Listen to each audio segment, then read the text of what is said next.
Shalom Aleichem, on commence Ishtakut Nefesh, leçon numéro 2, avec un immense plaisir. Vous allez passer une journée extraordinaire, les amis, grâce à ce cours qui vient parler de la Hilbo des doutes. Rabbi Nachman, dans ce cours, il parle de la Hilbo des doutes, de s'isoler avec Dieu, de comprendre qu'on n'est pas seul, qu'on n'est pas isolé, qu'on est unis avec la vérité, que la lumière d'Hachem fait partie de notre vie. Mais pour ça, il faut prendre un petit temps pour réfléchir. Rabbi Nachman, dans cette leçon, il traite de comment on fait la Hilbo des doutes. Deuxièmement, en quelle langue? En hébreu, en français, langue maternelle, ou bien non, on va s'efforcer de parler en hébreu. Troisièmement, des fois on n'arrive pas à parler à Dieu.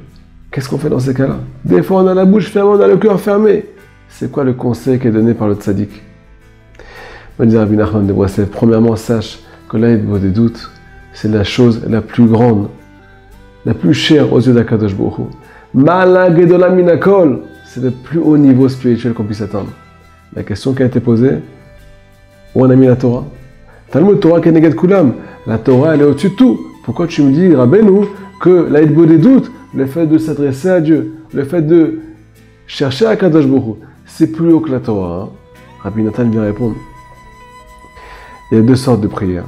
Il y a une prière où un juif il demande à Hachem, donne-moi à manger, donne-moi la parnassa, donne-moi la santé, donne-moi tout ce que j'ai besoin.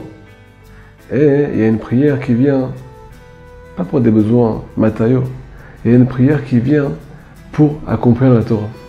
Quand on vient faire la Hilbo des doutes, on vient non seulement se livrer à Dieu, mais on vient aussi prier pour accomplir la Torah. De ce fait, c'est au-dessus de la Torah, parce que la Torah, c'est l'apprentissage, et la prière, c'est accomplir.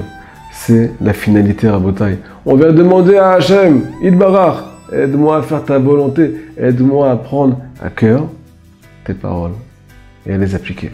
Alors, où on fait Hilbo des doutes? Nous dit le tzaddik, tu fais ça où tu veux, dans un champ, dans une forêt, dans ta chambre avec un bon café. Le principal, c'est d'avoir le cœur qui est libéré pour pouvoir t'exprimer.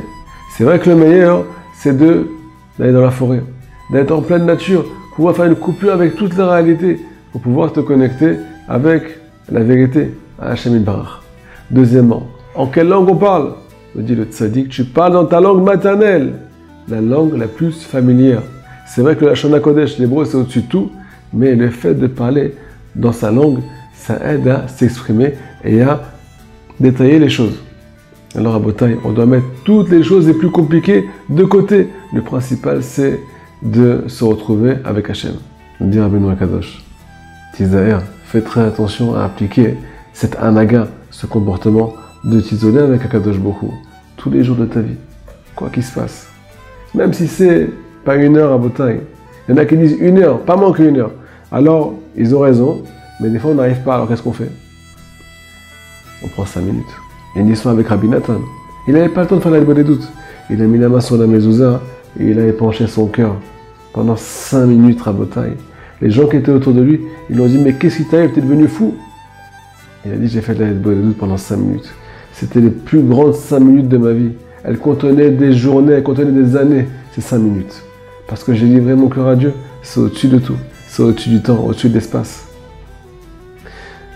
Maintenant, on passe à un autre point. Comment on fait quand on n'a pas envie de faire la Hilbo des doutes? J'ai pas le cœur.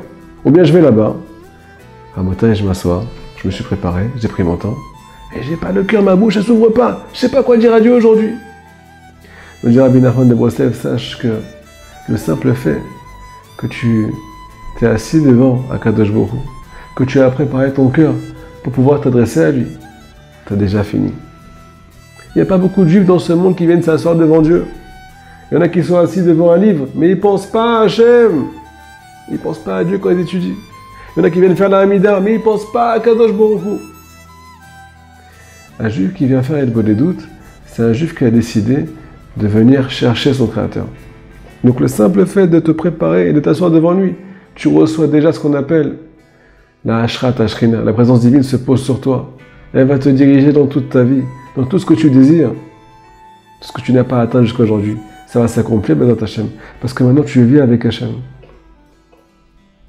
Le dit le tzaddik. Deuxièmement, tu peux créer une Hilbo des doutes du fait que tu n'arrives pas à parler à Dieu. Tu peux dire à Kadosh Baruch Hu, Ribono shel olam, je me suis tellement éloigné de toi que j'arrive pas à te parler. Regarde comme je suis loin. S'il te plaît, Kadosh Baruch Hu, tends-moi la main.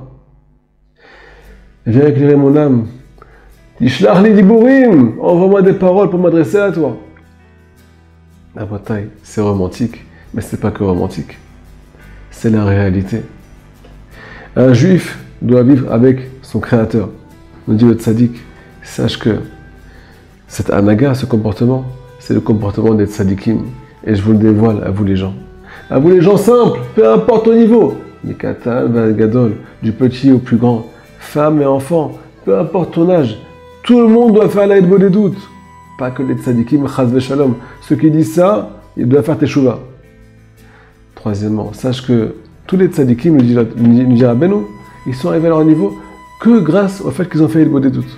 Ils ont beaucoup étudié. Mais comment ils ont posé la Torah sur leur cœur? C'est quand ils ont demandé à accomplir la Torah.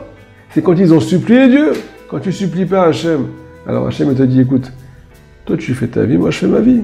Je ne veux pas te déranger. Je n'ai pas envie de prendre trop de place dans ta vie. Mais quand tu viens demander après moi, mais je rentre avec plaisir mon fils. Je suis là ma fille, je suis là pour toi. Il suffit juste de demander. De là le tzaddik nous dit que c'est très important de transformer la Torah qu'on a étudiée en prière. C'est-à-dire, on va prendre un enseignement qu'on a étudié aujourd'hui, qu'on a appris, même s'il est loin de nous.